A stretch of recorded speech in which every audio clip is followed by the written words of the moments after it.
பார்த்து வருகிறோம்.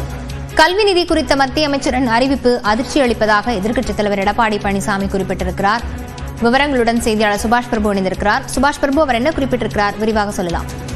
அதிமுக பொதுச் செயலாளரும் தமிழக எதிர்க்கட்சித் தலைவருமான எடப்பாடி பழனிசாமி விடுத்திருக்கக்கூடிய அறிக்கையில் புதிய கல்விக் கொள்கை திட்டத்தை ஏற்காவிட்டால் மத்திய அரசு நிதியை ரூபாய் 5000 கோடியை தமிழகம் இழக்க நேரிடும் என்ற மத்திய கல்வித்துறை அமைச்சர் கூறுவது மிகுந்த அதிர்ச்சி அளிப்பதாக கூறியிருக்கிறார்.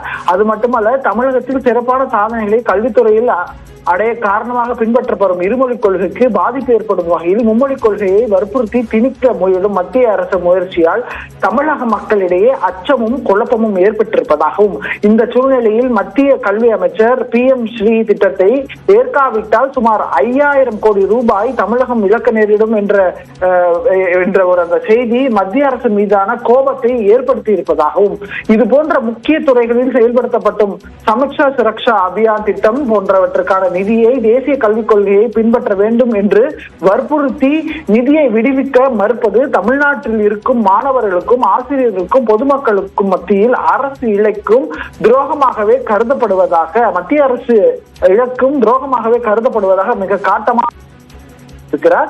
எனவே மத்திய அரசு இது போன்ற தன்னிச்சையான போக்கை மக்கள் நலன் கருதி மாற்றிக்கொண்டு தமிழ்நாடு அரசு எதிர்ப்பு தெரிவிக்கும் சரத்துக்கள் பற்றி விரிவான கலந்தாலோசனை மேற்கொண்டு ஒரு சுமூகமான முடிவை எடுக்க வேண்டும் என்று கேட்டுக்கொள்வதாகவும், கல்வித்துறையில் துறையில் நிறுத்தி வைக்கப்பட்டிருக்கும் SSA போன்ற திட்டங்களின் நிதியை எவ்வித நிபந்தனையின்றி உடனடியாக விடுவிக்க வேண்டும் என்று அதிமுகவின் சார்பாக கேட்டுக்கொள்வதாகவும், திமுக அரசு பொதுவெளியில் இது போன்ற பயனற்ற விவாதங்கள் செய்வதை தவிர்த்து ஆக்கப்பூர்வமாக மத்திய அரசை வலியுறுத்தி கலந்தாலோசனைகள் மேற்கொண்டு மக்கள் நலன் சார்ந்த முடிவுகளை எடுக்க வேண்டும் என்றும், 39 நாடாளுமன்ற உறுப்பினர்கள் தேர்வு செய்து அனுப்பியுள்ளவர்கள் என்பதை திமுகவின் ஸ்டாலின் அரசு கவனத்தில் எடுத்துக்கொண்டு அதற்கான ஆக்கப்பூர்வமான நடவடிக்கைகளை எடுக்க வேண்டும் என்றும் தனது அறிக்கையின் வாயிலாக அதிமுக பொதுச் செயலாளர் எடப்பாடி பழனிசாமி வலியுறுத்தி இருக்கிறார்.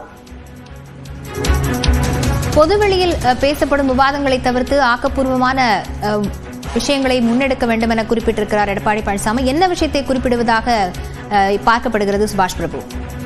அதாவது இது போன்ற விவாதங்கள்ல பார்த்தோம்னா, ஒரு பக்கம் இந்த திட்டத்தை பற்றி குறை சொல்வதும் அந்த திட்டத்திற்கு ஆதரவாக கருத்துக்கள் சொல்லுவதும்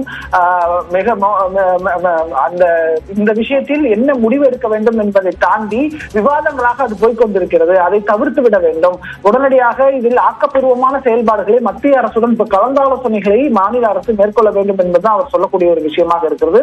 பொதுவெளியில் அப்படி பேசாமல் நேரடியாக எதை சாதிக்க முடியுமோ அதற்கான இருமொழிக் கொள்கையை அமல்படுத்தி அதன் மூலமாக அந்த நிறுத்தி வைக்கப்பட்டிருக்கக்கூடிய நிதியை விடுவிப்பதற்கான முயற்சிகளை மத்திய அரசுடன் கலந்து ஆலோசிக்கணும். ஏன்னா இங்கிருந்து 39 நாடாளுமன்ற உறுப்பினர்கள் டெல்லி போயிருக்காங்க. ஆகவே அவர்கள் எல்லாமே முயற்சியை மேற்கொண்டு இந்த நிதியை விடுவிப்பதற்கான ஒரு நடவடிக்கைகளை மாநில அரசு மிக துரிதப்படுத்த வேண்டும் என்பதுதான் அவர் சொல்லக்கூடிய ஒரு விஷயமாக இருக்கிறது. அதிமுக பொதுச் செயலாளர் எடப்பாடி பழனிசாமி இன்று உலக தாய்மொழி தினத்தன்றே அதை குறிப்பிட்டிருந்தார். அந்த குறிப்பிட்டத்தின் விளைவாக தொடர்ச்சியாக 3 பக்க அறிக்கையை தற்போது வெளியிட்டு அதிமுக இருமொழிக் கொள்கையில் உறுதியாக இருக்கிறது. உடனடியாக மாநில அரசு மத்திய அரசுடன் பேசி 5000 கோடி ரூபாய் மட்டுமில்லாமல் நிறுத்தி வைக்கப்பட்ட கல்வி நிதியை உடனடியாக பெற்றுத்தர நடவடிக்கை எடுக்க வேண்டும். அதற்கான ஆக்கப்பூர்வமான பேச்சுவார்த்தை இறங்க வேண்டும் என்பதை வலியுறுத்தி இருக்கிறார். மத்திய அமைச்சர் தர்மேந்திர பிரதான் கல்வி நிதி குறித்து கூறுவது அதிர்ச்சி அளிப்பதாக எதிர்க்கட்சித் தலைவர் எடப்பாடி பழனிசாமி அறிக்கையை வெளியிட்டிருக்கிறார். விவரங்களுக்கு நன்றி சுபாஷ் பிரபு.